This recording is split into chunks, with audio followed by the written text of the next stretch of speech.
Vamos a empezar un viaje. Un viaje que, ojo, puede cambiar la forma en que vemos la realidad.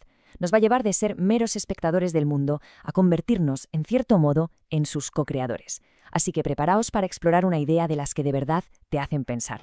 Y vamos a arrancar con la pregunta que está en el corazón de todo esto. A ver, ¿somos una especie de receptores pasivos de una realidad que ya está ahí fuera?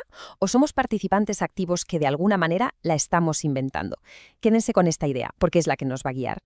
Vale, para meternos en faena tenemos que distinguir entre dos conceptos clave. Por un lado está la cibernética de primer orden. Esta se centra en el sistema que observamos, y el objetivo es bastante claro: controlarlo desde fuera. Pero por otro lado tenemos la cibernética de segundo orden, que le da la vuelta a la tortilla. El foco ya no está en lo observado, sino en el sistema que observa. Reconoce que quien observa es parte del sistema. Y aquí el objetivo ya no es controlar, sino comprender. Nuestro viaje empieza, como es lógico, por el principio, la idea fundacional de la cibernética de primer orden. Aquí, los sistemas se estudian desde una distancia prudencial, como si fuesen una especie de caja negra. El modelo, la verdad, es bastante sencillo y, oye, muy elegante. Tenemos un sistema que tratamos como una caja negra porque no sabemos qué pasa dentro. Le metemos un input, una entrada. El sistema la procesa y genera un output, una salida. Y aquí viene la magia. Medimos esa salida y usamos esa información, el famoso feedback o retroalimentación, para ajustar la siguiente entrada. Así, según pioneros como Norbert Wiener o Ross Ashby, es como se ejerció el control. Y esta cita del mismísimo Norbert Wiener, considerado el padre de la cibernética, lo resume a la perfección. La cibernética nació como la ciencia del control y la comunicación, y daba igual si se aplicaba a una máquina o a un ser vivo. Pero claro, aquí es donde la cosa se complica, donde la historia da un giro. Una pregunta lo pone todo patas arriba. ¿Y si el simple hecho de observar ya influye en lo que se observa? ¿Y si es imposible separarse por completo de aquello que se estudia? Y con esa pregunta, ¡pum!, entramos de lleno en la segunda fase de nuestro análisis. El observador ya no está fuera mirando, sino que se convierte en una pieza central del puzzle. Para entender esto, la analogía que propuso Gregory Bateson es sencillamente brillante. Pensemos un momento en una persona ciega que usa un bastón para caminar. El sistema que le permite ver el mundo no acaba en su cerebro, ni siquiera en su mano. El bastón es una extensión de sus sentidos. El circuito de información lo incluye a él, al bastón y al suelo que toca. El sistema es todo el conjunto.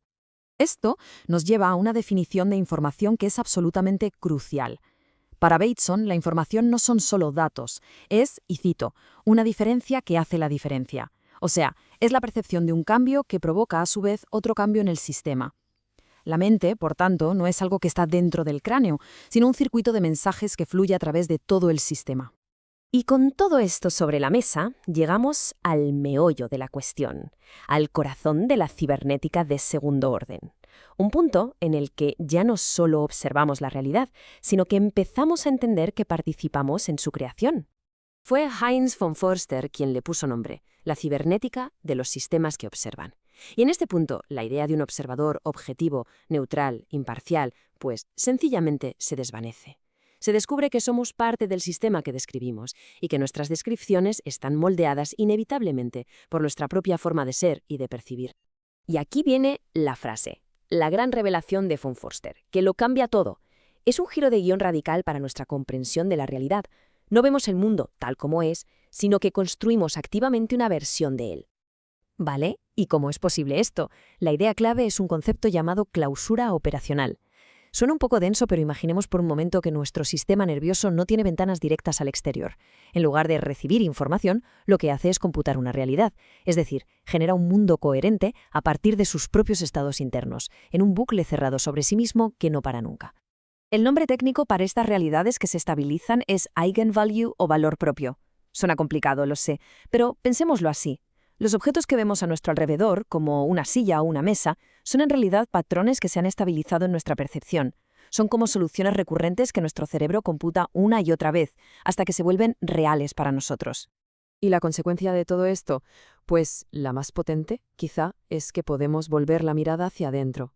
Podemos, y de hecho debemos, observar nuestro propio proceso de observación. Este proceso es un bucle que no termina nunca.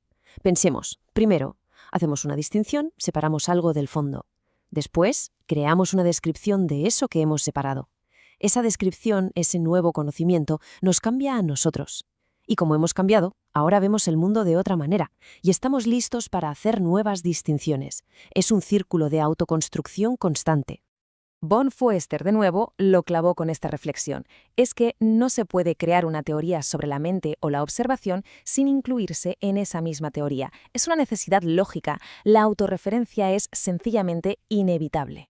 Y al darnos cuenta de todo esto, llegamos a la conclusión final, y en mi opinión la más importante de todas, las enormes responsabilidades éticas que surgen de esta nueva forma de entender el mundo. El punto crucial es este, y es muy potente. Si nuestras observaciones ayudan a crear el mundo, entonces no existe el pensamiento pasivo. Cada descripción que hacemos, cada distinción que trazamos, es un acto de creación, es una intervención directa en la realidad.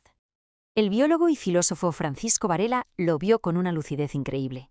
Si nuestra realidad es, en parte, una construcción nuestra, entonces tenemos que reconocer que otras personas tienen sus propias construcciones, que son igual de válidas. La tolerancia y el respeto por otras perspectivas no son una opción, son una necesidad para poder conocer. Bueno, pues vamos a recapitular un poco este viaje que ha sido intenso. Hemos pasado de vernos como observadores externos a entendernos como participantes inseparables del sistema. Hemos visto que nuestras descripciones ayudan a dar forma a la realidad que experimentamos. Y esto, inevitablemente, nos hace responsables del mundo que con cada pensamiento ayudamos a traer a la existencia. Y así cerramos el círculo. La pregunta ya no es si vemos o inventamos el mundo. Sabiendo que participamos activamente en su invención, la pregunta final, la más importante, es otra.